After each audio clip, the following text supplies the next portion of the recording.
Aguanta. Ok. No me lo sé. Sí me lo sé. Espera, déjame pienso.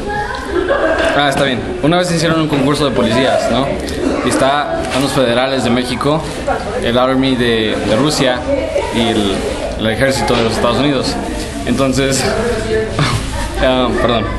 entonces le dan un sobre que decía cuál era su misión. Y ya le dan un sobre a cada uno y decía que tenían que conseguir un conejo blanco. Entonces van los rusos en sus pinches aviones y consiguen un conejo blanco y vuelven primero.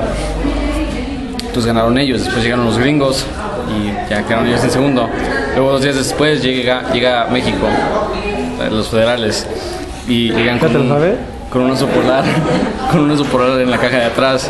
Están así como que mexicanos, en primer lugar ya perdieron. En segundo, ese no es un conejo, es un oso polar. Y dicen, güey, no, es un oso polar, ¿verdad, pendejo, que eres un oso polar? Y dice el oso, sí. Soy un conejo, perdón. ¿Verdad que eres un conejo? Sí, soy un conejo. Ya. Ahí lo dije.